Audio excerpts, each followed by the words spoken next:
I'd like to begin with a very short, hopefully short, story about an encounter I had in 1986 when I first returned. I was about 4 months after returning to Ghana from 7 years away. I'm driving on today's Obasanjo Highway, going from somewhere in Laboni towards Legon. I get to the pig farm, somewhere around the pig farm roundabout, and a vehicle behind me speeds past me and then stops dangerously in front of me. I had to come to a screeching halt, and then this gentleman comes out of the car, a very huge man, very large man with bulging biceps, with a round of ammunition around his waist. He approached the car and then bellows out, "Why are you driving this car this time of day?" And with all the meekness I could command, I asked, "Sir, what have I done?" He said, "Don't you know you shouldn't be driving with this license plate at this time of day?" This was about 6:30 p.m. I said, "Sir, I didn't know, but now that I know, in fact, I'm heading to where I live, so I'll never do this again." Then he gruffly said, "Turn around and follow me." So I turn around and follow him.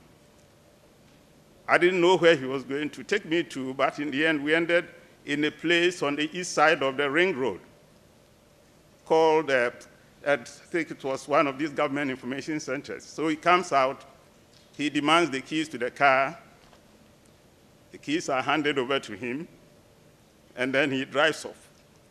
So now we are stranded. It's 3 of us, me, a 2 known recent returnee, another 2 known lawyer friend of mine, and a lady friend of mine from the United States. We are standing there in the dark. So, quick thinking, I decided to go to a cousin of mine who was then an assistant superintendent of police at the police training school in Tesano to tell her about my plight and see if she could do something to help. As soon as I narrated the incident to her and then gave all those details, she said, "Oh, that must be Jack." So she tried to raise Jack.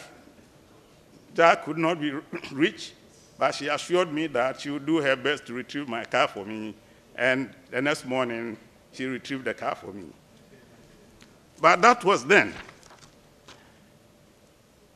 Several years later, and a few reported or rumored coup plots, some pro-democracy, anti-government agitations, Professor Dubois-Hines' memorable J.B. Dankwa Memorial Lecture, Ghana eventually goes through a democratic transition.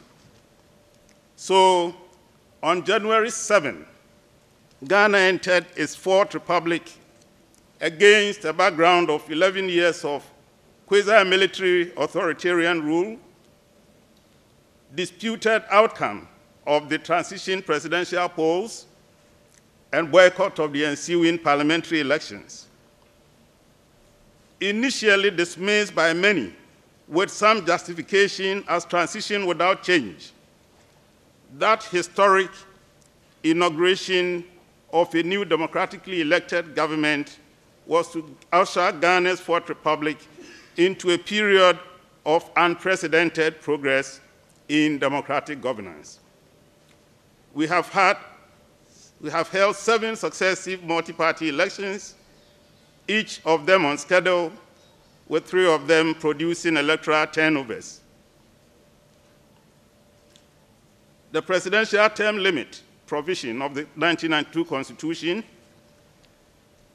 an idea which has been much resisted by incumbent presidents in many African countries, is politically uncontested in Ghana. The two main political parties, the NDC and the MPP, have become firmly institutionalized. The independence of our judiciary has been somewhat reaffirmed, and so it's fair to say that Ghana's democracy has entered the stage of consolidation. In other words, in Ghana, democracy is the only game in town at the present time. So the young lady on the street knows that if she wants to formally govern in this country, she must enter the arena of democratic politics. And of course, if she also wants to make $1 million quickly for a little work done, she knows she must enter the arena of democratic governance, Ghana style. So now, 25 years later, it is a good time to ask, is Ghana's democracy working? And if so, is it working for the people or the people? To be more precise, is democracy in the Fourth Republic doing more than providing us decent elections once every 4 years and peaceful electoral turnovers between parties, with a scattering of less peaceful takeovers of toll booths and public toilets by party vigilantes? And if we judge that it is working, in what ways is it working, and to what extent, and for whom? So having started with so-called transition without change, are we plateauing at change without transformation? Answering these questions, Madam Chair, is the task of this lecture. My analysis of democratic governance in Ghana, that is my consideration of whether or not and to what extent it is working for all the people of Ghana, is built around Abraham Lincoln's seminal definition of democracy, quote, government of the people, by the people, and for the people. I have chosen to base this review on Lincoln's ideal of democracy for two main reasons. First, because it encompasses all three components of democracy: representation, participation, and welfare, or the well-being of the people.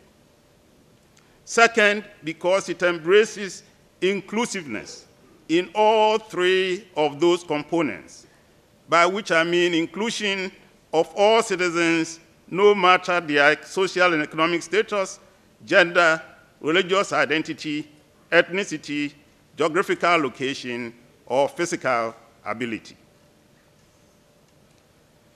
Madam Chair, the focus on inclusion is also grounded in my belief that, just like economic growth, a democratic political order is largely meaningless and unlikely to be sustained for too long if its benefits are not widely shared, or too many of its citizens are excluded from the enjoyment of its dividends, and thus become dissatisfied with it as unresponsive to their legitimate needs. My assessment of the degree to which Ghana's 25-year-old democracy is working for the people is also informed and inspired by the directive principles of state policy contained in Chapter 6 of our Constitution. The directive is replete with provisions charging the state, its key officials and institutions, as well as citizens, to promote inclusion in government and development. For example, Article 35(2) of the directive enjoins the state, quote, to seek the well-being of all her citizens and, quote, to promote just and reasonable access of all her citizens to public facilities and services in accordance with law.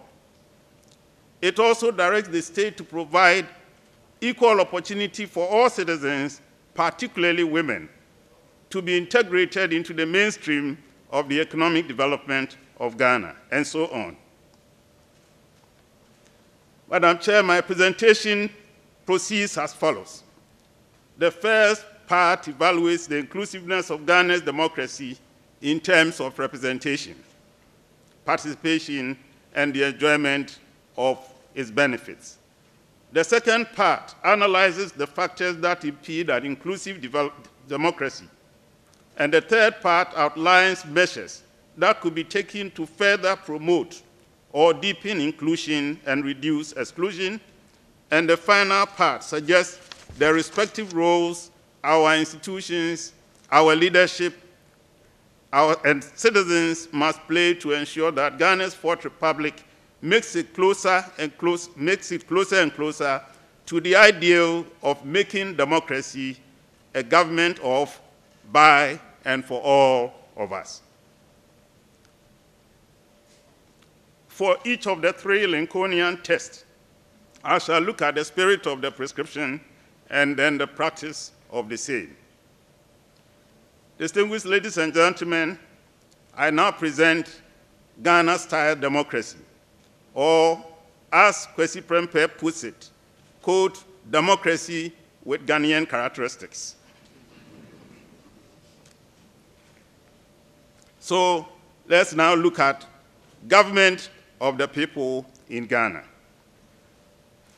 The first part of the Lincolnian ideal of democracy, government of the people, means in practical terms that government must be made up of representatives of the people chosen through regular elections whose outcomes are not entirely predetermined.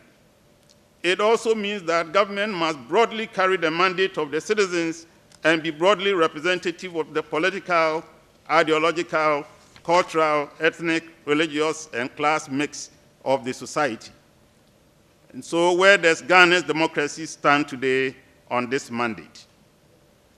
Madam Chair, on the plus side, it is clear that we do choose our political leaders freely through regularly scheduled multi-party elections, whose processes and outcomes are generally transparent, credible, and broadly peaceful.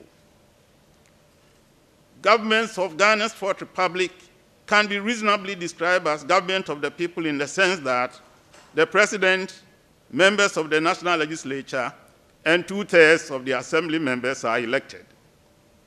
And that even the president's nominees for ministerial positions and the Supreme Court have to be subjected to approval by the body of the representatives of the people, Parliament. In addition, the outcomes of elections in Ghana's Fourth Republic are broadly reflective of the will of the people, and the governments that emerge from these elections are broadly representative of our political, ethnic, cultural, and social mix. There are significant gaps in representation in Ghana's Fourth Republic. Despite these positive achievements, significant representation gaps prevail. Women, people with disabilities, and other social and economic minorities are grossly underrepresented in all branches and at all levels of government. There is also structural underrepresentation in all levels of government with respect to groups who constitute the backbone of the Ghanaian economy and generate the bulk of the national revenue, notably farmers, fisherfolks, and miners. By contrast, we see consistent overrepresentation of male and white-collar, middle-class professionals, and also of professional politicians, political propagandists, and agitators, many of whom lack significant work experience outside of the world of partisan politics. There is also excessive representation in non-elective government positions for members of the ruling party, the president's party, the president's family, the president's friends, the kind of categories of people who tend to be favored when appointments are being made. Hence, the mischievous expression by some very bad Ghanaians, government of family and friends. Madam Chair, there are numerous other ways in which democratic representation in Ghana's Fourth Republic is distorted. First, the ratio of population per MP is hugely uneven. In the worst case, that is that of K2 South, the MP there represents a voter population that is 10 times more than that of the MP for Setre Afran Plains.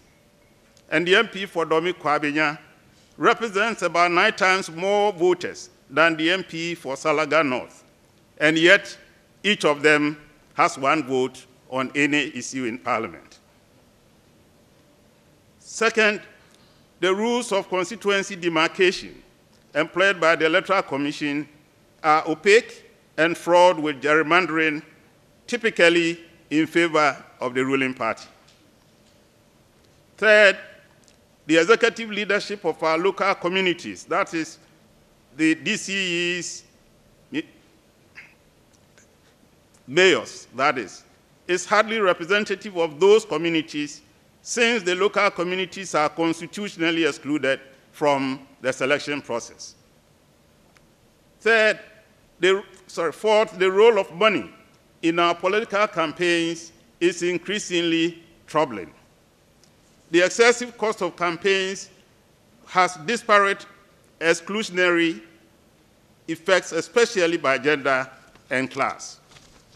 And as the cost of running campaigns escalates, and in the absence of credible regulations of campaign finance and negligence by the Electoral Commission of the few rules that exist, our political system is increasingly shaped by corrupt influences. We have read reports that our presidential campaigns receive donations from leaders of kleptocratic regimes, once in Congo-Brazzaville, Guinea-Bissau, Equatorial Guinea, and from domestic and foreign money bags with questionable agendas. We have also read reports of the major political parties making official payments in cash, which of course is untraceable, and victorious parties paying thank you monies to electoral commissioners. The influence of that kind of money means that once elected, politicians need to make decisions that cater to the interests of their donors or financiers, and not always in the interest of voters or the people that because they don't represent you. Madam Chair, an unregulated election campaign process also rewards parties and candidates that buy votes, instigate violence, and deploy other dark political arts in inter- and even intra-party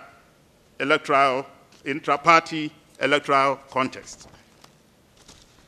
The influence of that kind of money means that once elected, our politicians will need to make decisions that cater to the interests of their donors or financiers, and so on. There are also some obstacles to inclusive democratic representation within our election management body itself. Here, I note first the unjustifiably high cost of unjustifiably high cost per voter of Ghana's general elections. So at $12.03 per voter in 2016, Ghana's elections cost more than Nigeria's $9.33 per voter, and Tanzania's $5.16 per voter, and Uganda's $4 per voter. And I dare say that at this price, one day it may literally be impossible for Ghana to hold elections. And so I throw a challenge to the new leadership of the Electoral Commission to reduce the cost of Ghana's election by about half in 2020. Uganda has it, Tanzania has done it, Ghana should be able to do it. I also note that our electoral outcomes and therefore the confidence of Ghanaians in democracy are tarnished by perceived integrity gaps in the Electoral Commission. It is telling to some of us, at least to me, that some 20 months after the 2016 elections, the EC has yet to offer any validation of its claim of overvoting in the Asante region, nor has it produced confirmation that its computer servers were compromised, and yet these were claims used to justify the delay in announcing the official results of the presidential polls. Not to mention the jaw-dropping procurement and financial management breaches at the Electoral Commission captured in the Chief Justice's panel, and the Auditor General's citation of double claims by the EC, as well as reports of EC officials being paid as much as 5 million cedis in cash by a political party for the conduct of its internal elections. All of this smacks of a culture of self-service rather than public service. In sum, in the area of government of the people, what we appear to be getting in Ghana's Fourth Republic is, for the most part, a government of professional politicians, political entrepreneurs, political propagandists, and agitators, a class of people that is predominantly male and white-collar. So, Madam Chair, we turn to government by the people. And when we turn our attention to this side of the democracy equation, to all practical intents and purposes, we are referring to participatory democracy. And here we have undeniably made great progress. During the Fourth Republic, we have benefited from a vast expansion in the space for citizen participation in the political life and public affairs of the country. Let me draw another comparison between the 1980s, mid-80s, when I returned to Ghana, and today, to show how important the expansion of participation is. Back in 1983, when the military PNDC regime decided to sign on to an International Monetary Fund and the World Bank Structural Adjustment Program, there was no parliament to approve, much less question that decision. There were very few private media outlets in the country, just the tiny Asante Pioneer, based in Kumasi, and the Catholic Standard. All other media were state-owned, and citizens who dared to challenge the government, therefore, found it hard to be heard, and if they were heard, often found themselves harassed or even arrested. Today, by contrast, Ghanaians have multiple channels for direct and indirect participation in governance, including in between elections. We have a two-party parliament that sometimes, maybe too infrequently in my view, presents a counterbalance or attempts to present a counterbalance to executive autonomy. We have a very lively and very free plethora of media outlets. Here, I want to pay special tribute to the rise and growth of the local language media and what it has done to bring millions of citizens, especially the rural and non-literate segments of the population, into the space for discussions on politics and public policy. This, incidentally, has helped in getting around the old concern about democracy being ill-suited for a largely illiterate population. And at the most basic unit of democracy, individual Ghanaians and groups of Ghanaians are making great use of the social media to express themselves and organize for change. A diverse collection of secular as well as faith-based civil society organizations contributes valuable research, analysis, advocacy, and dialogue. A growing number of independent, non-state experts are able to participate in the policy-making process and in lawmaking.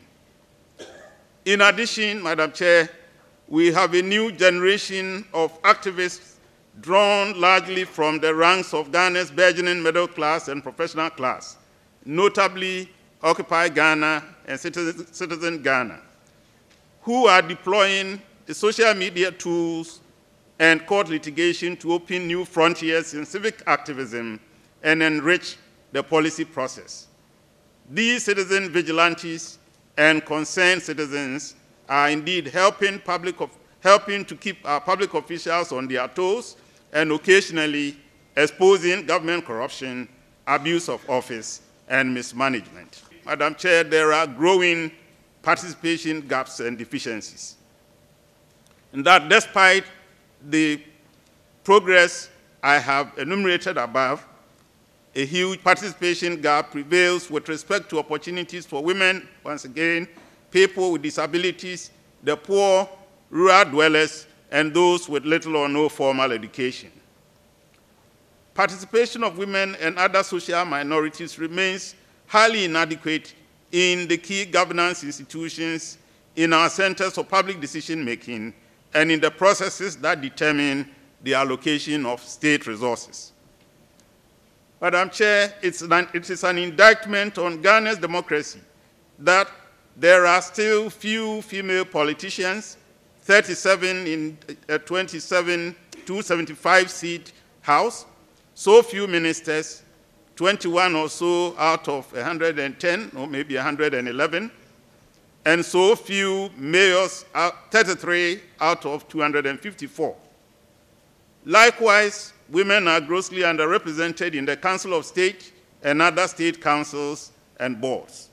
And so while women may have participated equally in electing our government and leaders, they are rarely involved in the actual processes of governing. Another important participation deficit is the monopoly of legislative initiative by the President and the Executive, with the result that, as Prempeh again has noted, quote, nothing good that needs done and nothing bad that needs undone in the area of governance and public policy making can gain any traction unless it originates from or garners the support of the President. Thus, the people's representatives, MPs, the first line of defense, are reduced to spectators. They react to or respond to executive and government initiative rather than actively participating in finding and sponsoring their own legislative proposals or solutions to public problems. Moreover, Madam Chair, diaspora Ghanaians continue to suffer needless restrictions on their ability to participate in the public life of the country of their birth, despite the significant contributions they make to the economic and social development of the nation, not to mention political campaigns of various parties and candidates. Other deficiencies, Madam Chair, include the persistent tendency to overprivilege ruling party officials and full soldiers in the nation's government and public affairs. I wish to note with complete disapproval, Madam Chair, the practice that has emerged in the Fourth Republic of effectively fusing the state with the ruling party. This practice, which both of our parties are guilty of, removes the lines that should separate the state from government and co-mingles government business with governing party business. The result, Madam Chair, is something of a party in government, or maybe call it party in government syndrome. Madam Chair, the willful failure to separate state and government business from ruling party business in our hyper-partisan political environment has been the bane of accountable, responsive, and inclusive governance in this republic. It is particularly disturbing to learn that ruling party chairs and general secretaries participate in meetings in both the NDC and MPP administrations. Now, this practice may be commonplace in communist political systems, but is certainly an abnormality in a democracy. When we step back and look broadly at issues of democratic participation in Ghana today, we may well ask ourselves, isn't democratic participation impaired when ruling party bigwigs, spiritual advisors, security chiefs, traditional rulers, kitchen cabinets, external donors, and other unelected entities exercise undue influence over public policy in democratic Ghana? We should also examine the implications of the evolving practice of the winning party taking policies and proposals from its election manifesto, for example, free SHS, or 3-year SSS, or one-time National Health Insurance Premium, straight to implementation by executive fiat, without passing them through a legislative or subsidiary legislation process, something that would have allowed for broader and diverse public, civil society, and even parliamentary input. So are we now moving towards winner knows all, as if the winner takes all politics wasn't bad enough? We may also ask, isn't democratic participation bastardized when ruling party-affiliated vigilante groups insist on having the last word on the appointment of the boss of a state security agency or a government hospital, and yet get away with violently ejecting the appointee from office? And isn't democratic participation debased when so-called journalists, party communicators, serial callers, civil society members, directly or indirectly funded from state coffers, are deployed to pollute public debates with lies or churn out unfounded rumors and to incite hatred and aggression against political opponents? I believe the answer to all those questions is a resounding yes. Now let's turn to government for the people in Ghana.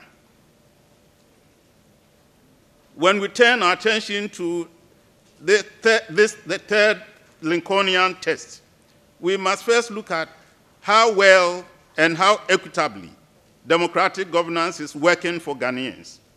This is what political scientists call the dividends of democratic governance. These dividends, Madam Chair, include political goods, by which I mean personal freedoms, civil and political rights, the rule of law, access to justice, effective public administration, accountable and responsive governance.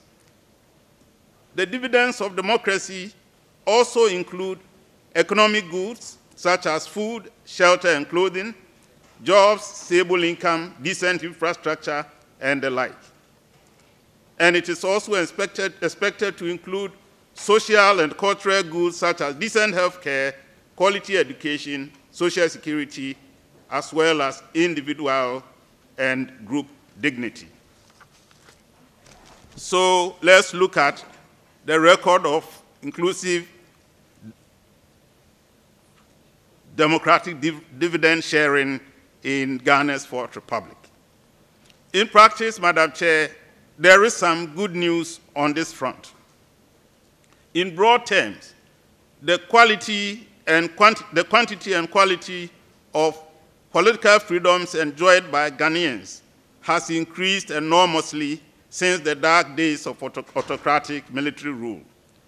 Rule by man and rule by the gun has been substantially replaced by the rule of law and governance under a binding constitution. The ever-expanding range of opportunities for free expression and association in Ghana today are, of course, very widely shared today. And that is a measure of Ghana's democratic progress that presidents since John Kufuor feel obliged to occasionally submit themselves to the public for interrogation. Public officials these days appear frequently on TV and radio and at press conferences and on other public platforms to explain their policies and account for their actions. And our constitutionally guaranteed political freedoms have definitely contributed to a greater responsiveness and accountability on the part of our leaders than before.